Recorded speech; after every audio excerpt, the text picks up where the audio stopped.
तो गाइस मैं हूं अंकित और आप देख रहे हैं रेसलिंग फैंस नेटवर्क। तो भाई सबसे पहले हम लोग अपनी बातों को शुरू करेंगे प्राइज फाइटर केविन ओवंस से, जिनका आज है भाई हैप्पी बर्थडे। तो सबसे पहले हैप्पी बर्थडे की विशेष दूंगा मैं केविन ओवंस को, एंड आप लोग भी जरूर से विश करना। आज केविन ओवंस हो जाते हैं गाइस टोटल 40 साल के। 40 साल की उम्र में केविन ओवंस अभी भी भाई कितना बेटर परफॉर्म करते हैं रिंग के अंदर, वो हमसे छुपा हुआ नहीं है। एक बार देख लेते हैं अकॉम्प्लिशमेंट्स हम लोग केविन ओवंस की। डब्ल्यूडब्ल्यूई ने खुद से पोस्ट करा, ग्रैंड स्लैम चैंपियन रह चुके हैं Kevin Owens, 2 time WrestleMania main eventer भी रह चुके हैं। एंड आपको मालूम ही है कि एक बार तो भाई स्टोन कोल्ड के साथ नाइट 1 मेन इवेंट कर दिया, एंड उसके बाद एक बार सेमी जैन के साथ रेसलमेनिया 39 में टाइटल भी जीती इन्होंने। उसके बाद फॉर्मर एनएक्सटी चैंपियन रह चुके हैं, host of the Kevin Owens show, साथ में cohost of the new RKO show जो कि रैंडी ऑर्टन के साथ है। एंड ऑल्सो एक फन फैक्ट कि ही लाइक्स पांडास, तो पांडास भी पसंद है केविन ओवंस को। तो केविन ओवंस को भाई हैप्पी बर्थडे की विशेष मेरी तरफ से भी। 40 साल की उम्र हो चुकी है। रिसेंटली इन्होंने बताया कि डब्ल्यूडब्ल्यूई के साथ रहने का आगे भी प्लान कर रहे हैं। 10 साल से रह चुके हैं, तो अच्छा एक फैमिली वाला बॉन्ड बन चुका है, तो चाहते नहीं कि वो बॉन्ड टूटे, एंड लगता भी नहीं कि वो टूटेगा। डब्ल्यूडब्ल्यूई बिल्कुल रिटेन करेगी केविन ओवंस को। तो अभी के हिसाब से भाई मेरी तरफ से बर्थडे विशेष है केविन ओवंस के लिए। आप लोग भी चाहो तो कमेंट करके जरूर से इनको विश कर सकते हो। आगे बढ़ते हैं गाइस, बात करते हैं अगली स्टोरी के बारे में, जो कि एक बहुत ही ज्यादा इंटरेस्टिंग स्टोरी है। एंड आपने देखा होगा कि लिव मॉर्गन अभी डोमिनिक मिस्टीरियो के ऊपर डोरे डाल रही है, मतलब इनकी स्टोरी चलने वाली है, डेटिंग वाली स्टोरी चलेगी, कुछ चलेगी। अब ऐसे में इनका एम क्या है, लिव मॉर्गन रिवेंज टूर है क्या, बदला लेना, रिया रिप्ली से सब कुछ छीन लेना। ये कोडी रोड्स वाली बात होगी जो कोडी ने कही थी रोमन को लेके कि मैं तुमसे सब छीन लूंगा, तुम्हारी फैमिली, तुम्हारी टाइटल, सब कुछ। हालांकि कोडी ने बेबी फेस होके कही थी, तो यहाँ पे लिव मॉर्गन एक अलग ही कैरेक्टर के साथ, एक हील कैरेक्टर के साथ कह रही हैं कि मैं तुमसे सब छीन लूंगी। रिया रिप्ली के जाते ही हमने देखा कि विमेंस चैंपियनशिप ऑब्वियसली मुझसे वैसे भी छीन ली गई है, एंड अभी लिव मॉर्गन बकी को चैलेंज करेंगी। साथ में डोमिनिक के पीछे पड़ चुकी हैं अब डोमिनिक को छीनने के लिए, यानी डोमिनिक अब मामी के नहीं रहेंगे। अभी हुआ क्या है कि लिव मॉर्गन शायद जजमेंट डे का पार्ट बनने वाली है, या नहीं तो डोमिनिक का रुमाल लेके घूम रही है, बैंडना लेके घूम रही है। बिकॉज इन्होंने अभी रिसेंटली एक फोटो पोस्ट करी थी अपने इंस्टाग्राम ट्विटर वगैरह पे, एंड यहाँ पे सोशल मीडिया पे फोटो जो पोस्ट करी इन्होंने, इसमें एक बहुत ही मैसिव ईस्टर एग। इस पिक्चर में आप लोग देख सकते हो कि लिव मॉर्गन के पॉकेट के अंदर आपको एक पर्पल बैंडना देखने को मिलेगा, एंड ये मोस्ट लाइकली डोमिनिक का है अगर मैं गलत नहीं हूँ तो ये लिव मॉर्गन के पॉकेट में डोमिनिक का बैंडना क्या कर रहा है वो जरा सोचने वाली बात है। साथ में अगर आप इस पिक्चर को देखोगे तो यहाँ पे बैकग्राउंड में भी भाई पर्पल लाइटिंग है, एंड आपको मालूम है कि एक टाइम था जब जहाँ पे भी पर्पल लाइटिंग देखने को मिलती थी किसी सुपरस्टार के साथ, तो वो सुपरस्टार या तो जजमेंट डे से भिड़ जाता था, नहीं तो जजमेंट डे के साथ चला जाता था। तो अभी के हिसाब से लिव मॉर्गन के साथ भी ये सेम चीज़ देखने को मिल रही है। तो ये डोमिनिक के साथ इनकी जो अलायंस धीरे धीरे बन रही है उसको ही लेकर है ऑब्वियसली,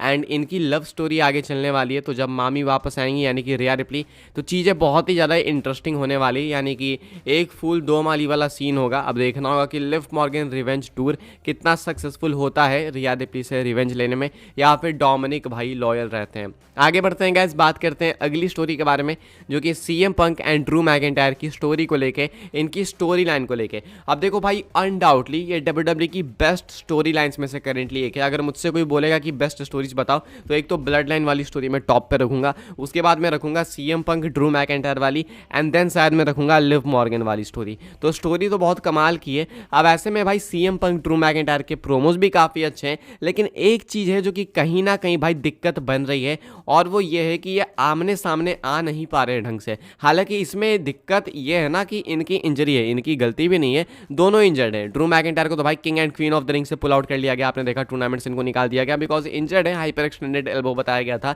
तो वो अभी कंपीट भी नहीं कर रहे। सीएम पंक भी इंजर्ड है, वो तो भाई रॉयल रंबल के टाइम से इंजर्ड है। तो दिक्कत इनके साथ वैसे भी है, एंड इसी वजह से इनकी स्टोरी में सब कुछ होते हुए भी कुछ ना कुछ खाली रह जा रहा है। अब सब कुछ तो है, टैलेंट है, कैरिज्मा है, प्रोमो वर्क है, प्रॉपर स्टोरी है, मैच भी अच्छा होगा, रेसलिंग स्किल वगैरह सब है, लेकिन दिक्कत है कि ये दोनों साथ में रहकर भी आमने सामने आकर भी कुछ नहीं कर पा रहे। फिजिकल होने की नीड है, बहुत ही ज़्यादा नीड है। एंड अभी हमने आज के रॉ में भी देखा कि जब ड्रू मैकिंटायर गए तो सीएम पंक आए, तो ये चीज़ बैक एंड फोर्थ बहुत चल रही है। अभी ज़रूरी है, बिल्कुल एकदम डेस्परेट नीड है कि सीएम पंक ड्रू मैकिंटायर आमने सामने आए, एक तगड़ा प्रोमो दें, एंड वो प्रोमो लीड करे एक ब्रॉल की तरफ। हालांकि वो कैसे होगा कैसे नहीं होगा वो नहीं पता, बिकॉज ये दोनों इंजर्ड है करेंटली, तो दिक्कत भी है डब्ल्यूडब्ल्यूई के लिए, इन दोनों के लिए भी। लेकिन इसी चीज़ की नीड है, बिकॉज प्रोमोज बहुत हो गए, स्नीक अटैक्स बहुत हो गए, एक दूसरे को कॉस्ट करना बहुत हो गया, लेकिन अब नीड है तो भाई एक प्रॉपर ब्रॉल की नीड है, एंड आई होप कि ब्रॉल हो जल्दी से। अभी के हिसाब से भाई इसके बारे में आप क्या सोचते हो कमेंट करके बताना। ये एक अच्छी फ्यूड है, अच्छी स्टोरी है, जो कि कहीं ना कहीं इंजरी तबाह कर रही है। एंड वैसे जब भी इनका मैच होगा भाई हम सबको मालूम है कि एरेना काफ़ी ब्लो अप होगा, तो जब वो चीज़ ऑलरेडी बेटर है तो उसको बेस्ट करने के लिए एक बहुत ज़रूरी है कि अभी ब्रॉल देखने को मिले, नहीं तो ये चीज़ ऐसे धीरे धीरे पोस्टपोन्ड होते होते होते होते बहुत ज़्यादा लेट हो जाएगी। खैर आगे बढ़ते हैं गाइस, बात करते हैं अगली स्टोरी के बारे में जो कि है लोगन पॉल द मैवरिक को लेके। तो अनसर्टेनिटी है लोगन पॉल के king and queen of the ring opponent के ऊपर। हालांकि लोगन पॉल वहाँ पे होने वाले हैं, ये डब्ल्यूडब्ल्यू ने कंफर्म कर दिया, पोस्टर में है वो यूएस चैंपियन के तौर पे डिफेंड करेंगे वहाँ पे टाइटल। एंड क्योंकि सऊदी के साथ डील है अच्छी खासी, तो ऐसे भी लोगन पॉल वहाँ पे होते ही होते हैं। अब ऐसे में लोगन पॉल किसके अगेंस्ट टाइटल डिफेंड करेंगे ना, इसका कोई खास आइडिया नहीं है। हालांकि डब्ल्यूडब्ल्यू चाहे तो किसी को भी डाल सकती है, लोगन पॉल उनके साथ एक अच्छा मैच देंगे, उसमें कोई डाउट नहीं है। लेकिन यहाँ पे प्रॉब्लम यह है कि लोगन पॉल की स्टोरी भी तो सेम हो रही है ना, आते हैं मैच लड़के जाते हैं, रैंडम मैचेस, बात खत्म, फिर उसके बाद एब्सेंट। तो ये रोमन वाली ही रेन है। तो बस ये है दिक्कत कि लोग इससे उब ना जाए, बहुत ज़्यादा वो ना हो जाए कि अरे भाई ये आता है मैच लड़के जाता है फिर गायब। तो वो चीज़ लोगन पॉल के साथ नहीं होनी चाहिए, जो कि कहीं ना कहीं हो रही है, लेकिन लोग इसको नोट इसलिए नहीं कर रहे हैं बिकॉज एक ही बार आते हैं लोगन पॉल एंड बहुत अच्छा मैच देके चले जाते हैं। सो लेट्स होप ये चीज़ ऐसी मेंटेन हो। बाकी तो अनसर्टेनिटी है कि लोगन पॉल किसको फेस करेंगे king and queen of the ring में। समर स्लैम का तो आइडिया है कि शायद वो एले नाइट होंगे, बाकी देखते हैं king and queen of the ring का क्या होता है। आगे बढ़ते हैं गाइस, बात करते हैं हम लोग अपनी नेक्स्ट एंड फाइनल स्टोरी के बारे में जो कि ब्लड लाइन स्टोरी के ऊपर। एंड ब्लड लाइन की स्टोरी पीक पे कब पहुंचने वाली है, इसको लेके एक मेजर अपडेट है। तो डब्ल्यूडब्ल्यू भाई देखो बैक टू बैक ट्रिगर पुल कर रही है, ऐसा नहीं है कि डब्ल्यूडब्ल्यू छोड़ रही है कुछ भी, डब्ल्यूडब्ल्यू सब कुछ कर रही है। अभी टामा टोंगा है, अभी टांगा लोआ देखने को मिल गया, एंड सोलो सिक्वा नए ट्राइबल चीफ बन गए, बहुत सारी चीज़ें हो रही है एंड अभी भी बहुत कुछ होना बाकी है।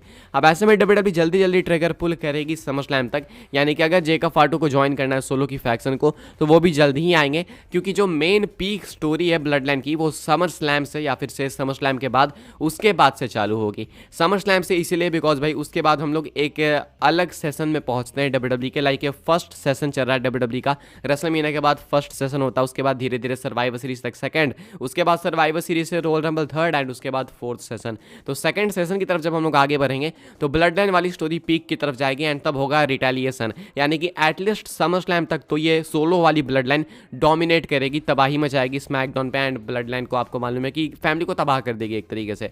उसके बाद जे उसो जेमे उसो रियूनाइट होंगे एंड उसके बाद रिटेलिएट करना, रिवेंज लेना चालू करेंगे इस ब्लड लाइन से। ये होगा सेकंड सेशन में एंड यही वो सेशन होगा जहां पे प्रोबेबली रोमन रेंस वापस आएंगे।